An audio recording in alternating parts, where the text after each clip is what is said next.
Good morning. Hello. Today, I would like to discuss with you the issue related to pricing and pricing strategy. As long as we all agree that pricing can require some kind of strategy or strategies, we would probably agree that pricing is manageable. And if it's manageable, it's related to your decisions and your priorities. So let's start with what pricing is and why it's so important. There are actually different pricing strategies that we can discuss, and I would like to show you a few of these. So the things first, what pricing strategies actually exist and why they are important? When you go backwards to the evolution of pricing, the price was set at the basis of costs that you had. For example, if the price of producing a cup was $10, you should have priced at least $10 because this was the price of acquiring the cup that you are supposed to sell.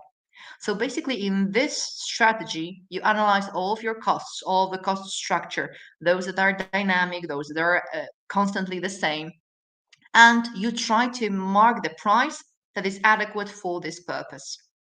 As time passed, this strategy has actually changed and stopped being the dominant one because we started thinking about the profit margins that we want to get. And here there are two strategies. So you are thinking about your costs, what are the costs that you have in your business? And then you are trying to add some amount of money, percentage of the value, or the amount of money in general, and at the basis of this information, you further decide what is your priority. What is the priority of what is your price?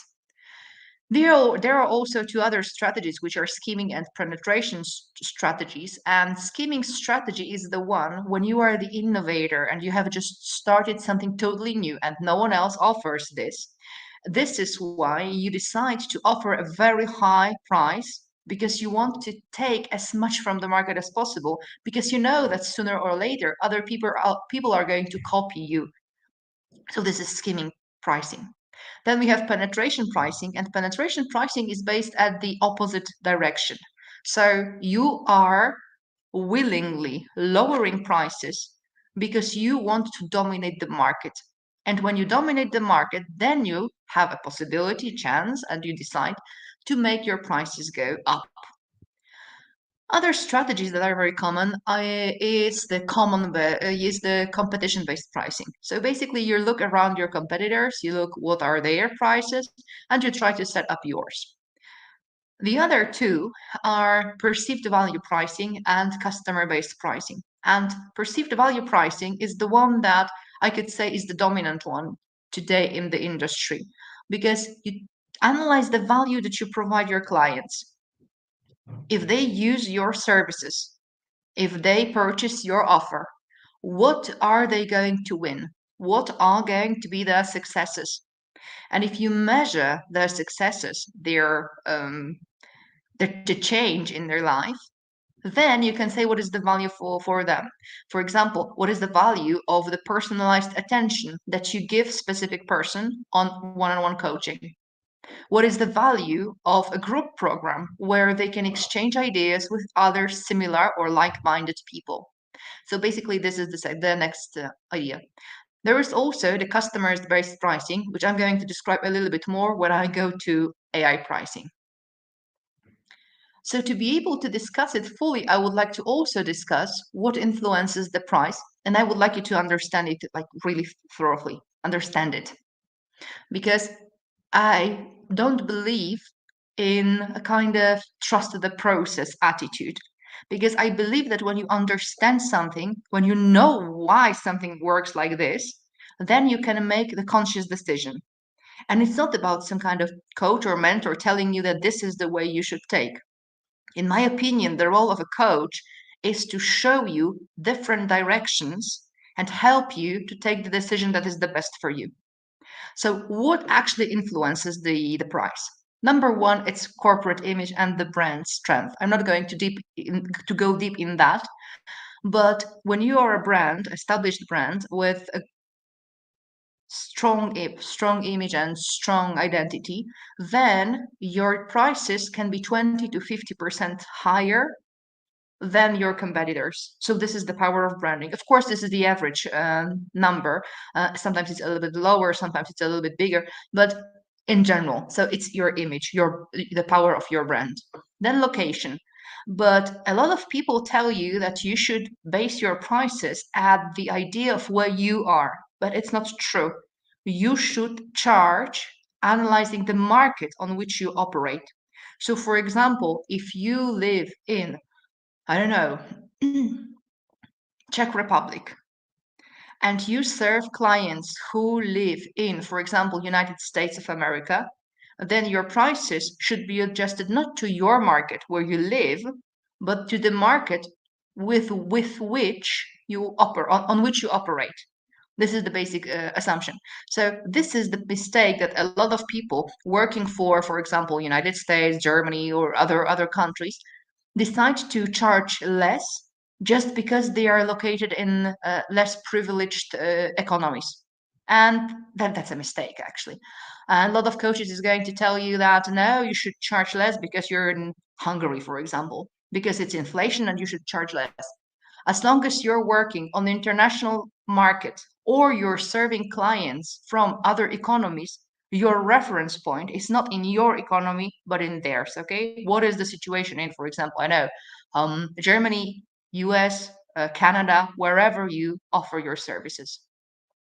The next part is price discrimination. Sometimes we decide that we are going to differentiate prices for different markets regarding the situation in there. For example, again, if you're based in Poland and you offer your services, for example, for clients from Germany, for clients from Scandinavia, for clients in Russia or anywhere else, then you analyze the situation on specific markets and adjust your prices to the possibilities of specific markets. This is why it's called the discrimination pricing, because discrimination pricing takes into consideration the place of the economy, the state of the economy, and then it adjusts prices to the conditions of the market. Additionally, price sensitivity. What is the reaction of people on you charging more? Okay. Do you have, for example, lots of clients at the level of 70, 80%, or maybe just 5%? It's just a matter of calculation. Your cost structure. You should charge more than your expenses are. That's pretty much obvious. Then competition. If you are in a highly saturated market where everyone is offering something similar to you, then probably you should adjust to the prices of them on the market in general. Then market condition, which is also related to the discrimination, which I already discussed. So the market condition is not only related to global economy or the national economy, but also to the conditions that are specific to your market. For example, you were working in the industry where, I don't know, fossil fuels were used very, very intensely. And now we are trying to change the economy and the priorities on more sustainable sources of energy. Maybe this is the point that you should start reconsidering your pricing and reconsidering your business. So market condition is something that is not only related to global or national economy, but something related also to your business specificity. Customer segment are the specific elements that are related to your clients. So, what are they willing to pay for? Who they are? What is their income? What are their reactions for changing in the prices? Okay, and also product specificity. We charge in a little bit different manner when we are speaking about services or some um, not physical goods, and we charge a little bit different when we are speaking about physical goods, but it's for a whole long story, so I'm not going to dive deep in that. Now let's talk a little bit about AI pricing. Please remember every single time that pricing is a matter of your individual choice. Okay, pricing is based on facts, pricing is based on economy, and price is based on psychology. These are the elements that you should consider. Pricing can be thought to be intuitive decision of specific people within the industry, but you are testing your prices You are managing your prices.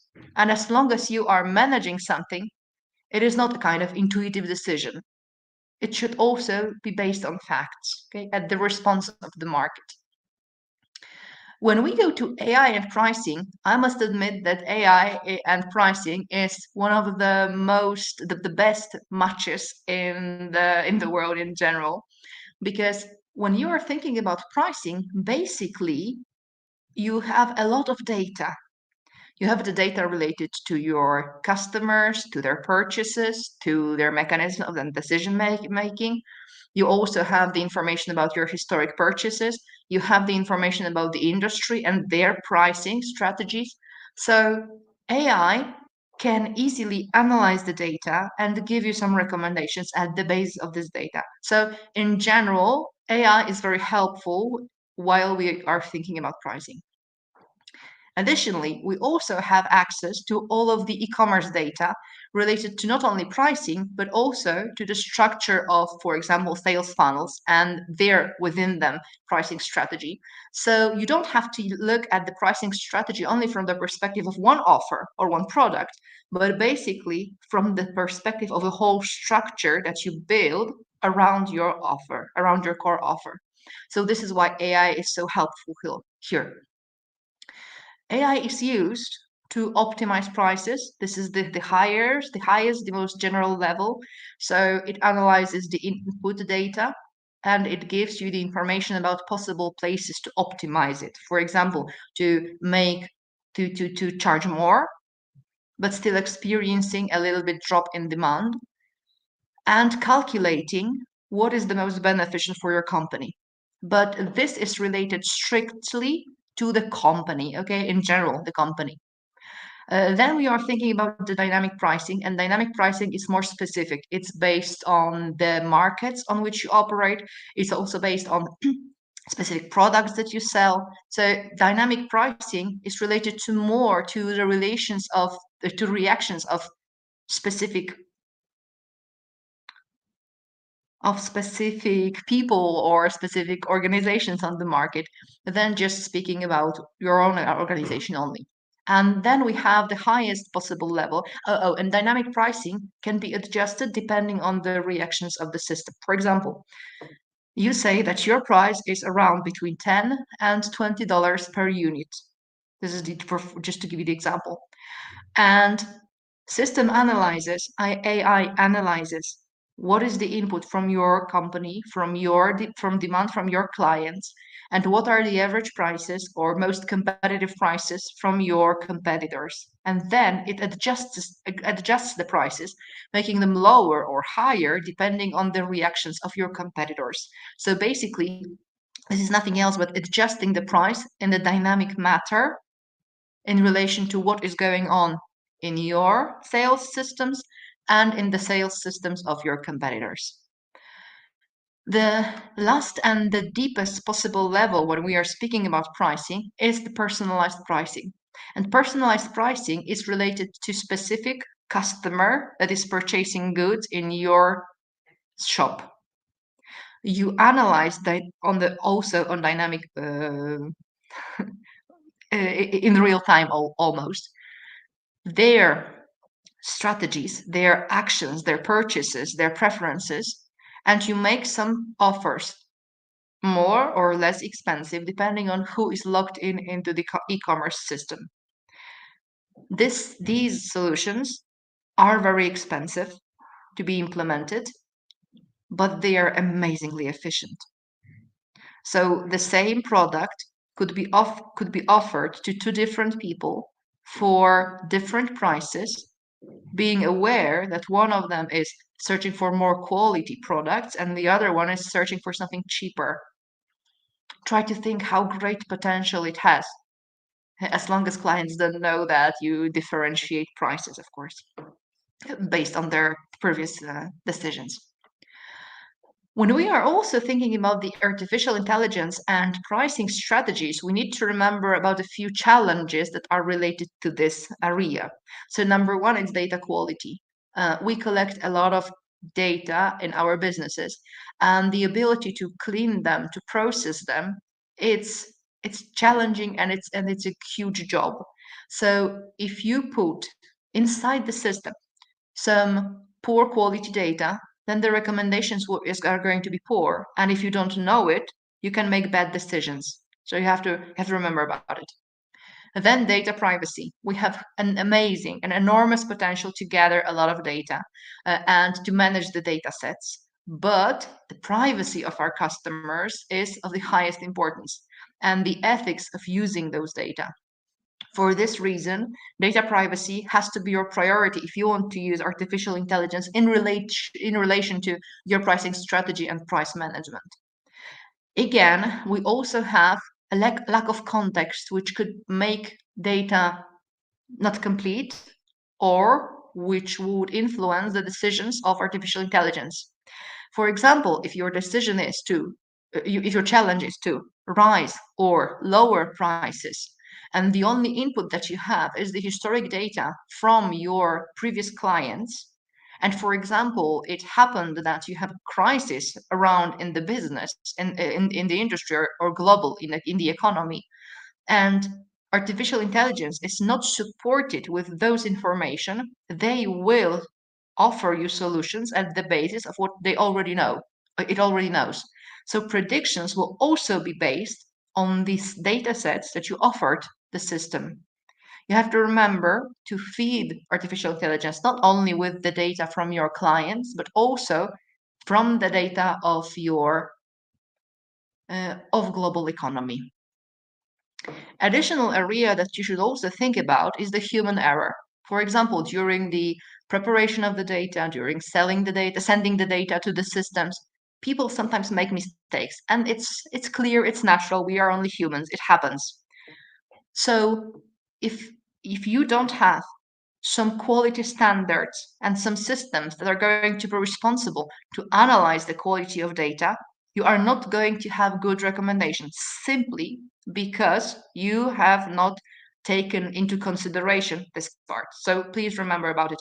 Every time you apply AI in your businesses, you also have to apply other systems so that it's working well. Okay.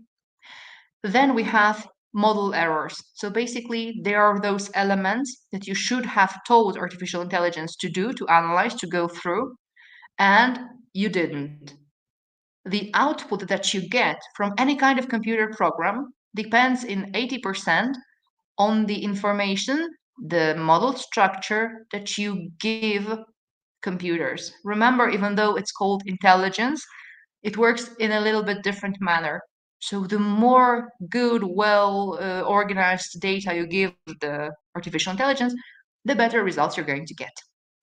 And then at the very end, we have the resistance to change, which is not that much related to artificial intelligence itself, but it's a lot related to the behaviors of people in the organization. For example, if you are a CEO and you have to take the decision about your pricing for the next 3 or 5 years, and you are asked, okay, boss, why do you decide it like that? And you say that my decision's based 100% on smart computers, they can think, okay, but for 20 years you have decided at the basis of your intuition and it worked. So why are you using AI now? Are you afraid that you're not competent enough or something like that? Additionally, resistance to change is related to the fact that you're going to implement new procedures, for example, to prevent from the human errors or to assure the data quality. So those new procedures are going to force the change within the organization. And all of you who are coaches, who are consultants, you know that people don't like changes in general.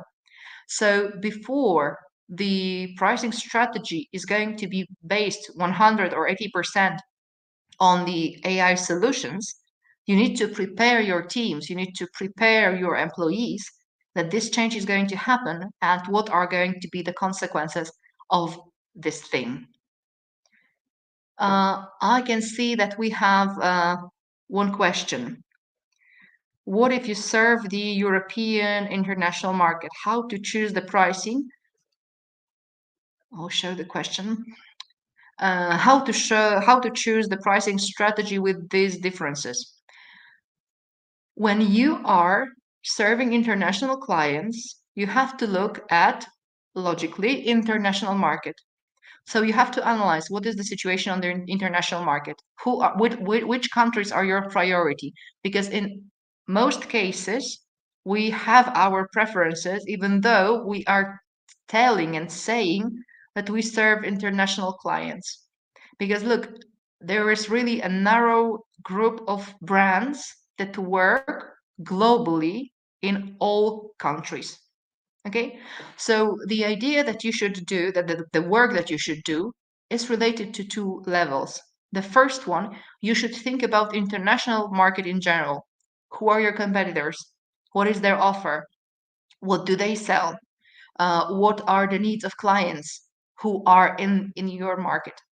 And then you should go to lower level, which is the level of the countries with which you work. So, okay, Europe is huge. So, if you work in European countries, if you work with European countries in general, apart from the level of Europe, you should also go deeper to the specificity of each and every single country that you work with, because every coach, every manager, everyone has preferences on which markets he or she or they as the organization are.